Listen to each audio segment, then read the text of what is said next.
पौष मास शुक्ल पक्ष पुत्रदा एकादशी व्रत कथा। पूर्व काल की बात है। भद्रावतीपुरी में राजा सुकेतुमान्य राज करते थे। उनकी रानी का नाम चंपा था। राजा को बहुत समय तक कोई वंशधर पुत्र नहीं प्राप्त हुआ, इसलिए दोनों पति पत्नी सदा चिंता और शोक में डूबे रहते थे।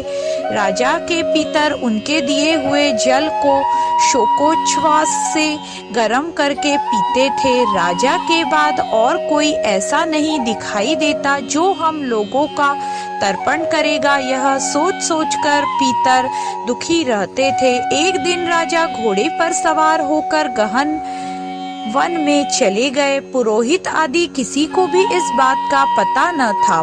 मृग और पक्षियों से सेवित उस घने जंगल में राजा भ्रमण करने लगे। मार्ग में कहीं सियार की बोली सुनाई पड़ती तो कहीं उल्लुओं की। जहाँ तहाँ भालू और मृग दृष्टिगोचर हो रहे थे। इस प्रकार घूम घूम कर राजा वन की शोभा देख रहे थे। इतने में दोपहर हो गई। राजा को भूख और प्यास सताने लगी। वे जल की खोज में इधर उधर भटकने लगे। किसी पुण्य के प्रभाव से उन्हें एक उत्तम सरोवर दिखाई दिया, जिसके समीप मुनियों के बहुत से आश्रम थे। शोभाशाली नरेश ने उन आश्रमों की ओर देखा।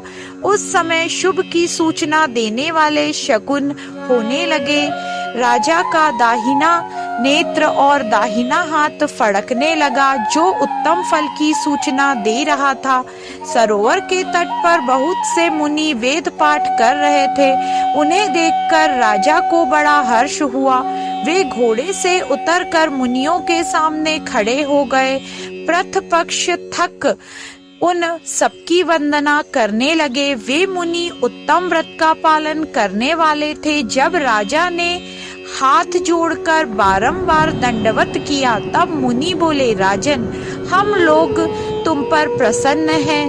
राजा बोले, आप लोग कौन हैं? आपके नाम क्या है तथा आप लोग किस लिए यहाँ एकत्रित हुए हैं? कृपया यह सब बतलाइए। मुनि बोले, राजन, हम लोग विश्वदेव हैं, यहाँ स्नान के लिए आए हैं। माघ मास निकट आया है। आज से 5वें दिन माघ का स्नान आरंभ हो जाएगा।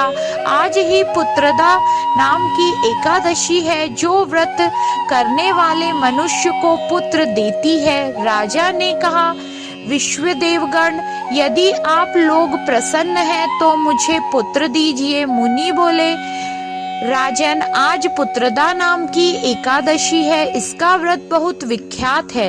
तुम आज इस उत्तम व्रत का पालन करो। महाराज, भगवान केशव के प्रसाद से तुम्हें अवश्य पुत्र की प्राप्ति होगी। भगवान श्री कृष्ण कहते हैं, युधिष्ठिर। इस प्रकार उन मुनियों के कहने से राजा ने उक्त उत्तम व्रत का पालन किया। महर्षियों के उपदेश के अनुसार विधि पूर्वक पुत्रदा एकादशी का अनुष्ठान किया। फिर द्वादशी को पारण करके मुनियों के चरणों में बारंबार मस्तक झुकाकर राजा अपने घर को आए। तदंतर रानी ने गर्भ धारण किया। प्रसव काल आने पर पुण्य कर्मा राजा को तेजस्वी पुत्र प्राप्त हुआ, जिसने अपने गुणों से पिता को संतुष्ट कर दिया। वह प्रजा का पालक हुआ। इसलिए राजन, पुत्रदा का उत्तम व्रत अवश्य करना चाहिए। मैंने लोगों के हित के लिए तुम्हारे सामने इसका वर्णन किया है। जो मनुष्य एकाग्रचित होकर पुत्रदा एकादशी व्रत का पालन करता है, वे इस लोक में पुत्र पाकर मृत्यु के पश्चात स्वर्गगामी होता है। इस महात्म्य को पढ़ने एवं सुनने से अग्निष्टोम यज्ञ का फल प्राप्त होता है। जय श्री हरि विष्णु।